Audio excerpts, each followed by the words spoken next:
ሰላም ሰላም ውድ የአድማስ አካዳሚ ቤተሰቦች፣ አድማስ አካዳሚ የኦንላይን ትምህርትን እያስተማረ ይገኛል። የምናስተምራቸው ትምህርቶች አማርኛ፣ እንግሊዘኛ፣ ሂሳብ እንዲሁም ሌሎችን ትምህርት እያስተማርን እንገኛለን። ለመማር የምትፈልጉ ቤተሰቦች ቪዲዮ ላይ ባለው ቁጥር በማንኛውም ሰዓት ይደውሉ፣ ይመዝገቡ፣ ይማሩ። እሺ፣ በዛሬው ትምህርታችን ወይም ቪዲዮአችን ደግሞ ይዤላችሁ የመጣሁት ትምህርት የአማርኛ ፊደላትን አራተኛ ክፍል ይዤላችሁ መጥቻለሁ ማለት ነው።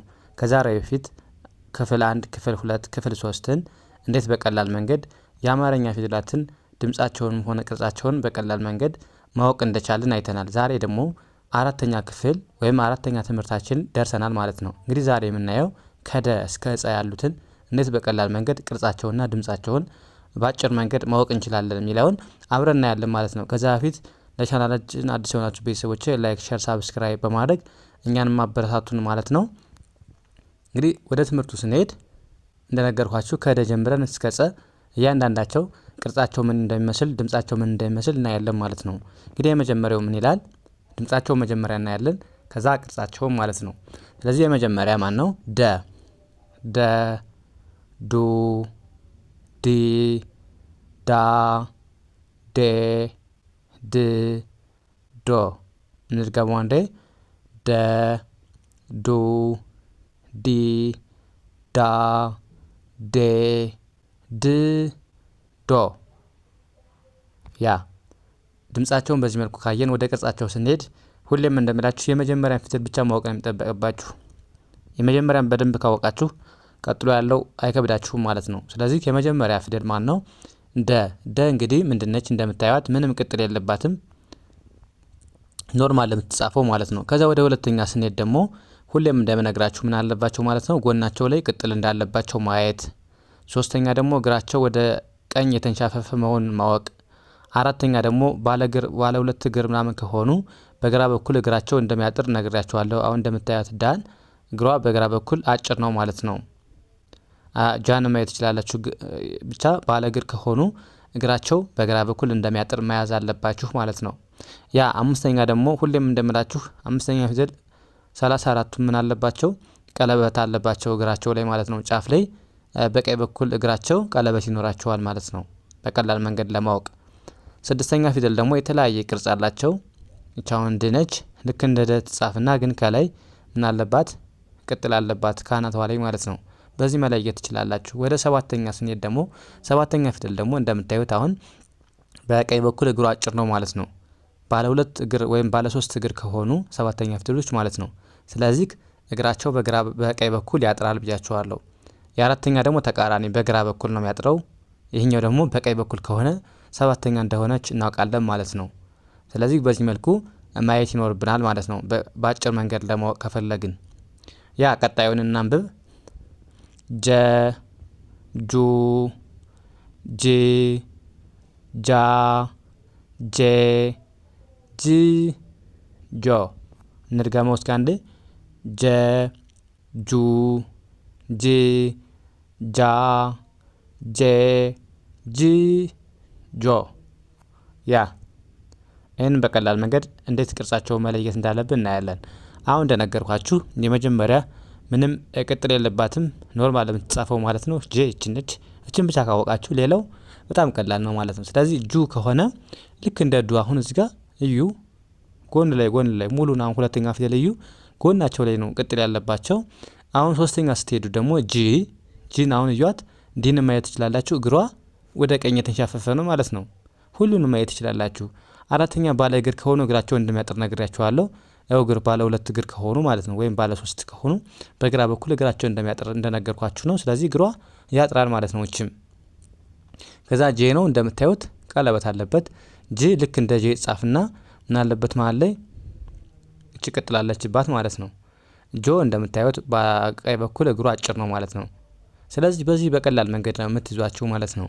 ስለዚህ የመጀመሪያን ካወቃችሁ አሁን ለምሳሌ ደን ካወቃችሁ ጀን ለመጻፍም በጣም ቀላል ነው። ከላይ ይሄን ጋደም ያለውን ብቻ መጨመር ነው። እዚህ ጋር ጋደም ያለ ነገር ሲጨምሩበት ጀን እንደሚሰጣችሁ ስጽፉ በቀላል መንገድ ለመያዝም ቅርጻቸውንም በቀላል መንገድ ለማወቅ አንዱን ካንዱ እያያያዛችሁ መሞከር አለባችሁ።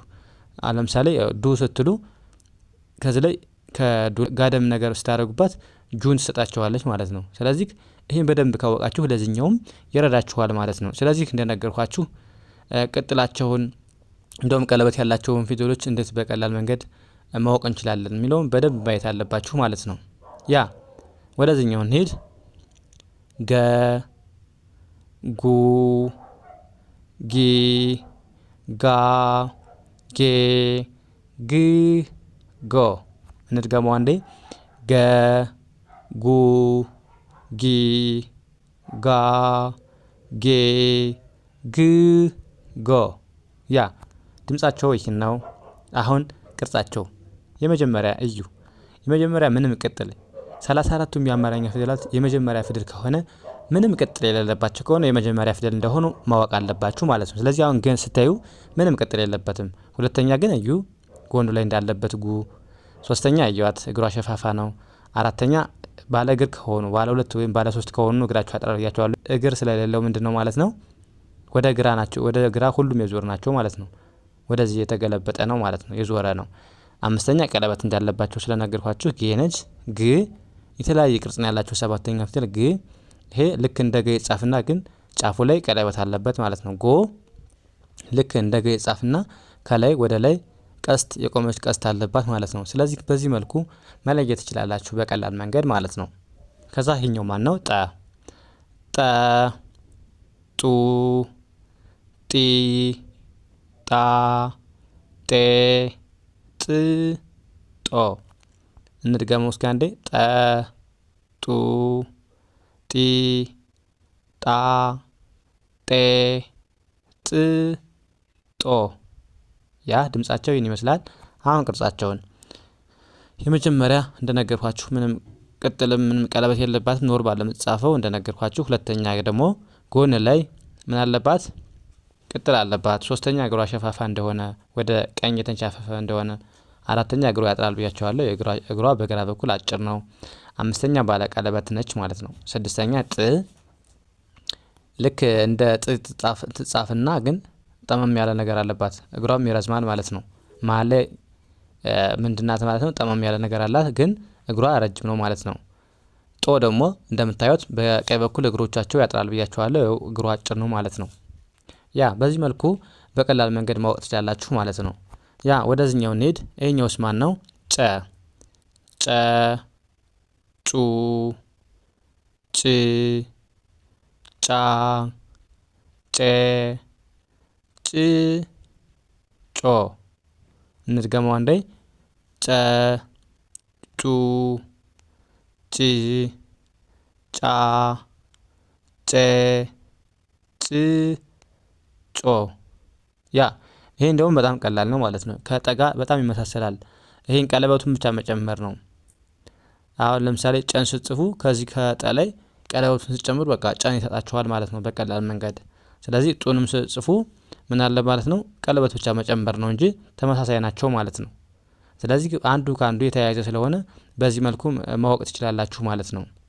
እንደነገርኳችሁ የመጀመሪያ ቅጥል እንደሌለባት መያዝ፣ ሁለተኛ ጎኗ ላይ እንዳለባት፣ ሶስተኛ እግሯ ሸፋፋ እንደሆነ፣ አራተኛ ባለ እግር ከሆኑ እግራቸው ያጥራል ብያቸዋለሁ። አሁንም ይኸው አጭር ነው።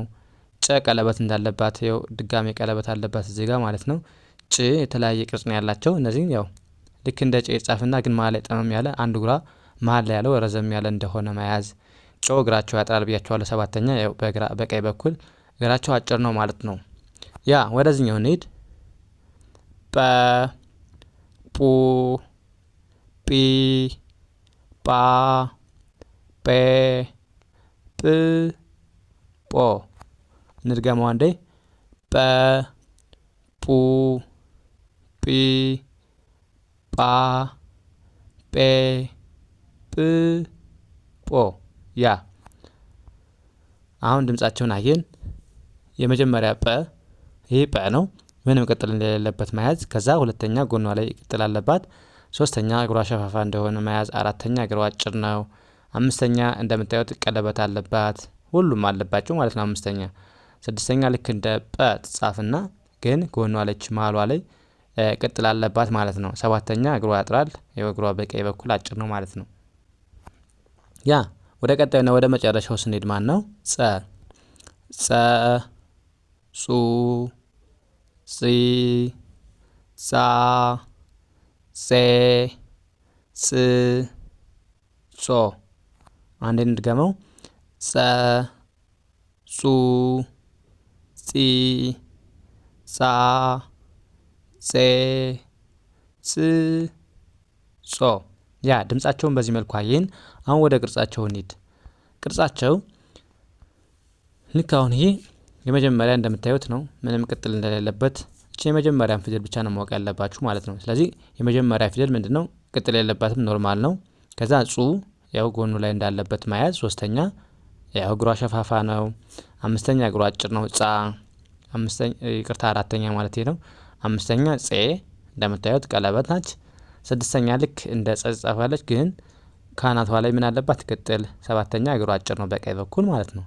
ያ እንደዚህ ያደረጋችሁ በቀላሉ መንገድ የአማርኛ ፊደላትን በአጭር ቀን ውስጥ ማወቅ ትችላላችሁ ማለት ነው። ከእናንተ የሚጠበቀው ቪዲዮውን ሳሰለችሁ እስከ መጨረሻው ማየትና መከታተል ነው ማለት ነው። ያ የዛሬው ክላሳችን እዚህ ጋር እናብቃ። ቀጣይ በሌላ ትምህርት እስከምንገናኝ መልካም ጊዜ ተመኘሁላችሁ። ሰናይ